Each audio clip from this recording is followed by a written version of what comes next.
Charge हुआ, सरकार ने बुलाया भी और सीएम साहब अब 9 तारीख को मिलने का समय दे चुके हैं। आप लोगों ने भी एक ज्ञापन देने की बात कही है, किस तरह का मुद्दा उठाएगा विपक्ष? देखिए, ये जो सरकार है समाधान नहीं निकालती किसी भी चीज का, और लाठी और गोली से सरकार चलाना चाहती है। प्रजातंत्र में लाठी गोली से नहीं चलती, आपस में बातचीत से और समाधान निकाले जाते हैं। ये सरकार का कोई देख लो, कोई बात होगी जब भी लाठीचार्ज, चाहे कोई भी वर्ग हो, महिलाओं को भी नहीं छोड़ा जा रहा। इसी प्रकार से जब ये बैठे हैं जब पंचायती राज वाले सरपंच वगैरह, इनके ऊपर लाठीचार्ज, भाई अपनी बात कहने का सबको अधिकार है, तो ये बड़ी निंदनीय है। और इसी वास्ते हम सारे विधायक दल और हमारे पार्टी के प्रधान 6 तारीख को गवर्नर साहब से टाइम मांगा है हमने, 6 तारीख को मिलेंगे सोमवार को हम, और इस बात पे कहेंगे भी ये सरकार बिल्कुल फेल हो चुकी है, ये विफल सरकार है, नॉन परफॉर्मिंग गवर्नमेंट है। ऐसा प्रतीत होता है कि सरकार नाम की चीज ही कोई नहीं है ये सरकार में, सिवाय घोटालों में। अब ई टेंडरिंग का क्या मतलब है? ई टेंडरिंग का मतलब पहले 2 साल तो पंचायत के इलेक्शन निकलाए, अब हो गई तो भाई इलेक्टेड बॉडी है ये, इनके ऊपर विश्वास करना चाहिए। लोगों के चुने हुए, हम भी तो लोगों के चुने हुए हैं, तो लोगों के चुने हुए हैं, इनके ऊपर विश्वास करना चाहिए। ये तो ऐसा कर रहे हैं जैसे पहले की सुई नजर वो चला रहे हैं, उनको काम करने दे। पहले भी होता रहा हमारे समय में, इतने अच्छे काम हुए, कोई एक भी गली कच्ची नहीं है हमारे समय में भी। पंचायतों को पूरा अधिकार था, वही अधिकार होना चाहिए। अब बोला है सीएम साहब ने कि भाई पंचायतों में जो है, पंचायत की तो चलेगी, सिर्फ सरपंचों की नहीं चलेगी। समझाएं हमें, ई टेंडरिंग में कोई दिक्कत है तो मैं सुनने को तैयार हूँ। बहुत दिक्कत ही है, एक घोटाले को अंजाम देंगे, जब मर्जी पोर्टल चला दो, जब मर्जी बंद कर दो, और अपनी चॉइस के ठेकेदार होंगे, वो उनके गिनती वो होंगे रस्से। तो ये नहीं है बात, गलत बात है ये, इनको तुरंत वापस लेना चाहिए।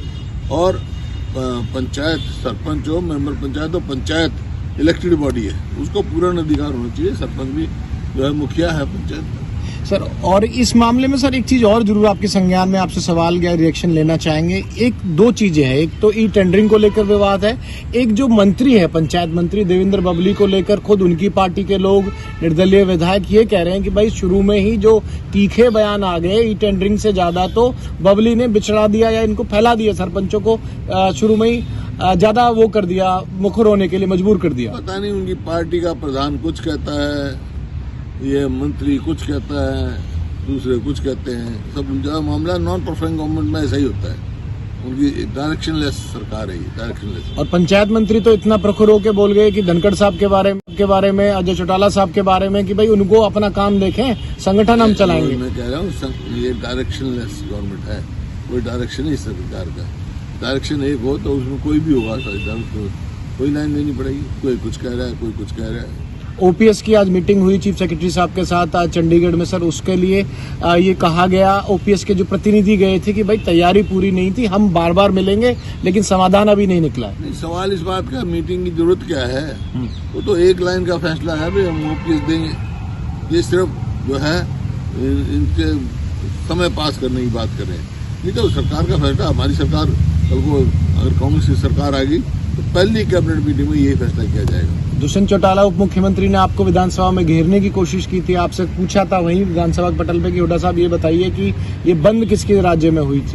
ये अटल बिहारी जी के समय में हुई थी, और फिर सब कांग्रेस ने किया था। बीजेपी की सरकार में यहाँ हुई थी राजस्थान में, तो कांग्रेस ने अपलोड कर दी। एक चीज का तजर्बा है, वो तजर्बा ठीक नहीं है, फैसला उल्ट करना चाहिए। सर ओवरऑल एक आखिरी कमेंट जरूर सर, 3-4 तरह के विषय हैं, बीच बीच में उठते रहते हैं प्रदेश में, क्योंकि जो बीजेपी सत्ता वालों से बात करो वो कहते हैं कि जो इलेक्शन ईयर होता है ना, लास्ट के 1-2 साल होते हैं, तो इस तरह के आंदोलन विपक्ष चलवाता है। जिस तरह से डायरेक्टली नहीं कह रहे हैं, लेकिन ये तो होता ही है कि लास्ट के दिनों में आंदोलन ही आंदोलन होता है। सरकार ये कि ये बंद किसके राज्य में हुई थी? ये अटल बिहारी जी के समय में हुई थी, और फिर सब कांग्रेस ने किया था। बीजेपी की सरकार में यहाँ हुई थी राजस्थान में, तो कांग्रेस ने अपलोड कर दी। एक चीज का तजर्बा है, वो तजर्बा ठीक नहीं है, फैसला उल्ट करना चाहिए।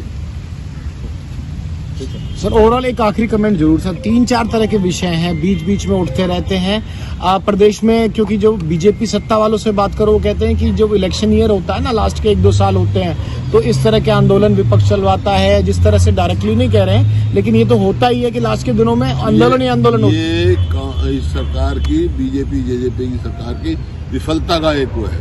लोगों में बड़े भारी रोष है, कोई भी वर्ग इससे संतुष्ट नहीं है। और जो मैनिफेस्टो लेकर आए थे, अब देखो ना, जब ये इनका गठबंधन बना उस टाइम ये कहता हम कॉमन मिनिमम प्रोग्राम देंगे, वो कहाँ है, कौन सा भाई, आज तक तो कोई दिया नहीं ना प्रोग्राम। आपके साथ 30 विधायक हैं, कांग्रेस मुख्य विपक्षी दल है, एक और पार्टी है जो दिल्ली में और पंजाब में सत्ता में बैठी है, वो अपने प्रोग्राम निकाल रही है, वो ये दिखा रही है कि भाई हम विपक्ष से ज्यादा, वो क्लेम करती है कि हम विपक्ष से ज्यादा होकर तमाम जो मुद्दे हैं हम उठाते हैं। वो तो हरियाणा में पता लग गया इनकी क्या है, आदमपुर से पता लग गया, एक चुनाव हुआ है तो सबको पता है, उसके कोई नहीं। लोग केवल ऑल्टरनेटिव कांग्रेस पार्टी की ओर देखेंगे। Thank you.